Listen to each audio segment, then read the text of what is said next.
রাষ্ট্রপতির পদ শূন্য হয়েছে। অস্থায়ী রাষ্ট্রপতি সংসদের স্পিকার মেজর হাফিজুদ্দিন সাহেব দায়িত্ব নিয়েছেন। সংবিধান অনুযায়ী যথাসময়ে রাষ্ট্রপতি নির্বাচন হবে এবং দল সিদ্ধান্ত নেবে কাকে সেখানে মনোনয়ন দেওয়া হবে। জামাতের আমির সাহেব সিলেটে কি বলেছেন এটা তার ব্যাপার। আমরা খুব পরিষ্কার করে বলি যে আমরা একটা গণতান্ত্রিক উদারপন্থী গণতান্ত্রিক রাজনৈতিক দল। দীর্ঘ সংগ্রামের মধ্য দিয়ে জনগণের ভালোবাসায় তাদের ভোট নিয়ে আমরা আজকে সংসদে 2/3 আসন লাভ করেছি, সরকার গঠন করেছি। একবার নয়, বিএনপি পাঁচবার রাষ্ট্র পরিচালনার দায়িত্বে এসেছে। সুতরাং বিএনপিকে যারা ফ্যাসিবাদ বলেন তাদের হয় জ্ঞানের অভাব আছে অথবা তাদের মাইন্ডসেটটা এভাবে তৈরি হয়েছে।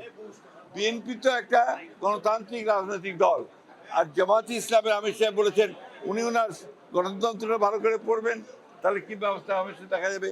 ওনারা গণতান্ত্রিক দল কিনা এটা ওনারাই নিজেরা বিবেচনা করবেন। ধন্যবাদ। আর কিছু প্রশ্ন আছে? স্থানীয় সরকার নির্বাচনে প্রার্থীদের শিক্ষাগত যোগ্যতা এবং চাকরিজীবীদের বিষয়ে কোনো বিধিনিষেধ আরোপ করছেন? এটা আমাদের করার কিছু নাই, সম্পূর্ণভাবে নির্বাচন কমিশন করবে। আর আমাদের যেহেতু স্থানীয় সরকারের বিষয় আছে, এই বিষয়টা আমরা মন্ত্রণালয়ে আলোচনা করে স্থানীয় সরকার নির্বাচন কবে নাগাদ হতে পারে? এটা তো আগে বলেছি আমরা যে এই বছরের শেষে না হলে সামনের বছরের প্রথম দিকে হবে।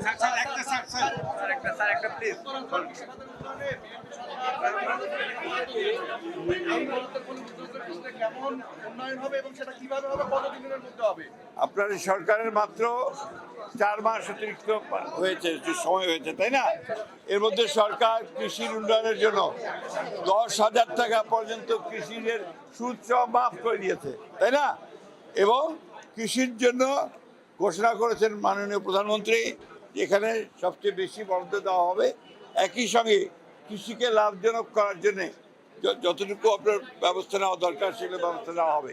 দ্বিতীয়ত, কৃষি পণ্যগুলোকে প্রক্রিয়াজাত করা, তাকে বাজারজাত করা, তার জন্য ব্যবস্থা গ্রহণ করা হবে এবং কৃষিভিত্তিক শিল্প গড়ে তোলা হবে। সেই জন্য সমস্ত ব্যবস্থা নেওয়া হচ্ছে।